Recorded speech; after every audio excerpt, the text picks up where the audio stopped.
Big boss ಇಂದ ಹೊರಗೆ ಬಂದಮೇಲೆ ಯಾವ ಥರ ಇದೆ ಫೀಲಿಂಗು? ಪದಗಳಾಗಿ ಏನು ಹೇಳಕ್ಕೆ ಸಾಧ್ಯ ಇಲ್ಲ. ಕೇವಲ 10 ಪೈಸೆ ಜನನೇ ಬಂದಿರೋದಿನ್ನ. ಅದು ಕೇವಲ ಅನ್ನೋ ಪದ ನಾವು ಬಳಸಲ್ಲ. ಬರೀ 10 ಪೈಸೆ ಜನ ಬಂದವ್ರೆ. ಮಾಡಾಕ್ರಪ್ಪ. ಅದೇ ನಾನು ಏನು ಹೇಳ್ತೀನಿ, ದಯವಿಟ್ಟು ಕೆಲವೊಂದು ಸೊಳ್ಳಿಗಳು ಅಲ್ಲ ಅನ್ನೋದ್ರ ಬಗ್ಗೆ ಜಾಸ್ತಿ ಮಾತಾಡಕ್ಕೆ ಹೋಗ್ಬೇಡ್ರಿ. ಇದ್ರದ್ದು ಅವಕ್ಕೆ ಏನಂತ ಹೇಳಕ್ಕೂ ಅಸಹ್ಯನೇ. ಬೆಳಗ್ಗೆಯಿಂದ 2 ಸಲ ತೊಳ್ದಿದ್ದೀನಿ ಗಂಜಲದಲ್ಲಿ. ಜಾಸ್ತಿ ಹಾಕೊಳಕ್ಕಾಗಲ್ಲ ಬಾಯಿ ಕಾಯ್ಕಲ್ಲಿ.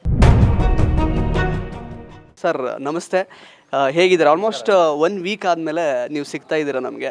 ಸೊ ಕಳೆದ ವರ್ಷ ನಾವು ನಮ್ಮ ನ್ಯಾಷನಲ್ ಟಿ ವಿ ಕಡೆಯಿಂದ ನಿಮ್ಮ ಒಂದು ಸಂದರ್ಶನ ಮಾಡಿದ್ವಿ ಮತ್ತು ನಿಮ್ಮ ಮನೆಯದು ಹೋಮ್ ಟೂರ್ ಎಲ್ಲ ಮಾಡಿದ್ವಿ.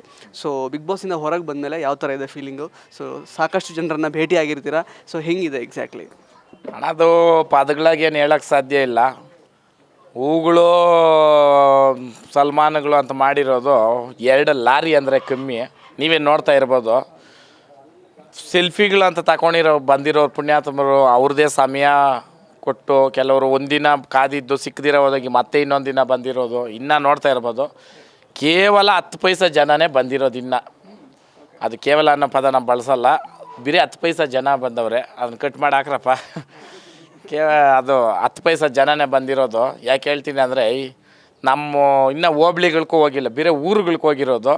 ಮಾಲೂರು ತಾಲೂಕಿಗೆ ಮಾತ್ರ ಹೋಗಿದ್ದೀನಿ ಅಷ್ಟೇ. ಹೊಸಕೋಟೆ ತಾಲೂಕು ಅಂದರೆ ಹೊಸಕೋಟೆ ತಾಲೂಕು ಊರೊಳಗೆ ಮಾತ್ರ ಹೋಗಿರೋದು. ಇನ್ನೂ ಅಲ್ಲಿ ಸುಮಾರು ಊರುಗಳಿಗೆ ಹೋಗಿಲ್ಲ. ಇನ್ನು ಮಾಲೂರು ಸುಮಾರು ಊರುಗಳಿಗೆ ಹೋಗಿಲ್ಲ. ಅಂದರೆ ನಾನು ಹೇಳ್ತಾರೆ ನಿಮ್ಗೆ ಬ್ರೀಫಾಗಿ. ಎಲ್ಲರೂ ಕೇಳ್ತಾರೆ ಆ ಊರಿಗೆ ಬಂದಿದ್ದು ನಮ್ಮೂರಿಗೆ ಯಾವಾಗ ಅಂತ. ಸೊ ಅದೇ ಕಾರಣಕ್ಕೇನೆ ರೇಸು ಮುಂದೂಡಿರೋದು. ಆಮೇಲೆ ಸ್ಪಾನ್ಸರ್ಶಿಪ್ಪು ಜಾಸ್ತಿ ಬರ್ತಾರೆ ಈ ಸಲ. ಒಂದು ಕಾರ್ ಲೆಕ್ಕದಲ್ಲೇ ಕೊಡೋಣ ಬಿಡ್ರಿ.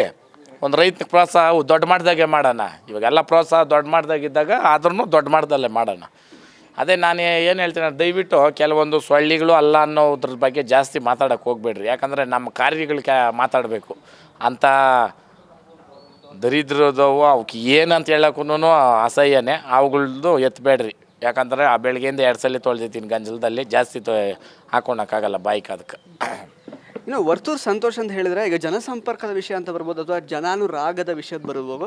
ಅಂದರೆ ಮೊದಲಿಂದನೂ ಕೂಡ ನೀವು ತುಂಬ ಜನರೊಟ್ಟಿಗೆ ಬೆರೆತು ಬಂದಿದ್ದಂತಹ ಒಬ್ಬ ವ್ಯಕ್ತಿ actually. So big boss season 10 ಈಗ ಒಳಗೆ ಹೋಗಿ ಹೊರಗೆ ಬರುವಾಗ ಆ ವಿಚಾರದಲ್ಲಿ, ಜನಸಂಪರ್ಕ ಅನ್ನುವಂತಹ ವಿಚಾರದಲ್ಲಿ, ಜನಾನುರಾಗ ಅನ್ನುವಂತಹ ವಿಚಾರದಲ್ಲಿ ಎಷ್ಟರ ಮಟ್ಟಿಗೆ ಬದಲಾವಣೆ ಆಗಿದೆ ಅಂತ? ಎಲ್ಲೋ ವರ್ತೂರು ಸಂತೋಷು ಒಂದಷ್ಟು ಜಿಲ್ಲೆಗಳಿಗೆ ಒಂದಷ್ಟು ಲಕ್ಷ ಜನಗಳಲ್ಲಿ ಗೊತ್ತಿದ್ದವರು ಇವತ್ತು ಕೋಟ್ಯಾಂತರ ಜನದ ಮನಸ್ಸನ್ನು ಗೆದ್ದಿದ್ದೀನಿ. ಅವ್ರ ಮನಸ್ಸಲ್ಲಿ ನಾನೊಂದು ಸ್ಥಾನ ತಗೊಂಡಿದ್ದೀನಿ ಅಂತ ನಾನು ಹೆಮ್ಮೆಯಿಂದ ಹೇಳ್ಕೊತೀನಿ. ನಾನು ಅವರ ಪ್ರೀತಿಗೆ ಯಾವತ್ತೂ ಚಿರಋಣಿ. ಬೇರೆ ಪದ ಏನೂ ಬಳಸೋಕ್ಕಾಗಲ್ಲ.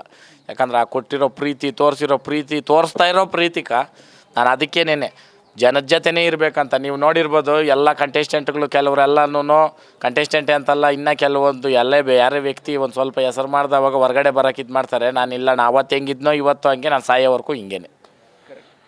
ಇನ್ನು ಅದೇ ಕಂಟೆಸ್ಟೆಂಟ್ಸ್ಗಳ ವಿಚಾರಕ್ಕೆ ಅಂತ ಬರೋದಾದರೆ, ಬೇರೆ ಎಲ್ಲರೂ ಕೂಡ ಆಲ್ಮೋಸ್ಟ್ ಎಂಟರ್ಟೈನ್ಮೆಂಟ್ ಬ್ಯಾಕ್ಗ್ರೌಂಡಿಂದ ಬಂದಿದ್ದಂಥವ್ರು. ನಿಮಗೆ ಯಾವ ರೀತಿಯಾದ ಒಂದು ಒಪಿನಿಯನ್ ಇತ್ತು ಫಸ್ಟ್ ಬಿಗ್ ಬಾಸ್ ಅಂತ ಒಂದು ಕರೆ ಬಂದಾಗ? ಸೊ ಒಳಗಡೆ ಹೋಗುವಾಗ ನಿಮ್ಮ ಥಾಟ್ ಪ್ರೊಸೆಸ್ ಏನಿತ್ತು ಅಂತ?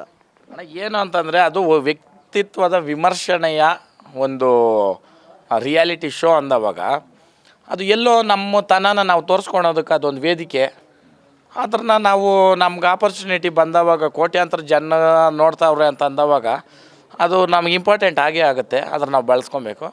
ಬಿಗ್ ಬಾಸ್ ಗೆದ್ದಿದ್ದೀರಾ ಇಲ್ವಾ ಅನ್ನೋ ಕೆಲವು ಪ್ರಶ್ನೆಗೆ ಉತ್ತರ ಗೊತ್ತೈತೆ. ಕಪ್ಪು ದುಡ್ಡು ಇನ್ನೊಬ್ರು ಗೆದ್ದಿರ್ಬೋದು, ಬಟ್ ಮನಸ್ಸಿಂದ ಗೆದ್ದಿರೋದು ನಾನೇ.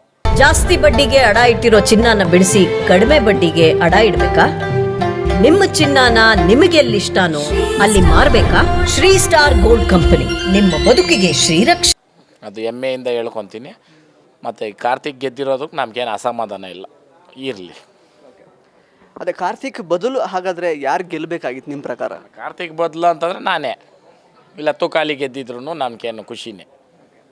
ಅಲ್ಲ, ನಾನೇನು ಹೇಳ್ತೀನಿ ಅಂದ್ರೇಣ, ಅಲ್ಲಿ ಗೆಲುವು ಬೇಕೇ ಬೇಕು ಅನ್ನೋರು ತುಂಬ ಜನ. ನನಗೆ ಬೇಕಾಗಿದ್ದಿದ್ದು ಒಂದೇ, ಮನಸ್ಸಿಂದ ಗೆಲ್ಲಬೇಕು, ಮನಸ್ಸಿಂದ ಆಡಬೇಕು. ಆಟ ಆಡೋಕ್ಕೆ ಇಷ್ಟ ಆಯ್ತಾ, ಆಡಬೇಕು. ಆಟ ಆಡೋಕ್ಕೆ ಇಷ್ಟ ಇಲ್ಲ, ಆಟ ಒಂದನ್ನೇ ಇಕ್ಕೊಂಡು ಬಿಗ್ ಬಾಸ್ ಮಾಡಿದರೆ ಒಲಿಂಪಿಕ್ಸ್ ಪ್ಲೇಯರ್ಸ್, ನಾನು ಒಳಗೇನೋ ಅದೇ ಹೇಳ್ತಾ ಇದ್ದಿದ್ದು, ಅವ್ರನ್ನ ಹಾಕ್ಬೋದಾಗಿತ್ತಲ್ಲ ಅಲ್ವಾ? ಆ ಕಾರಣಕ್ಕೆ ಗೆಲುವನ್ನ 2 ರೀತಿ ತಗೊಬೇಕು. ಮನಸ್ಸಿಂದ ಗೆಲ್ಲೋದು, ಆಟಕ್ಕೋಸ್ಕರ ಗೆಲ್ಲೋದು. ನಾನು ಎಲ್ಲಿಂದ ಗೆದ್ದಿದ್ದೀನಣ್ಣ? ಅಷ್ಟೇ.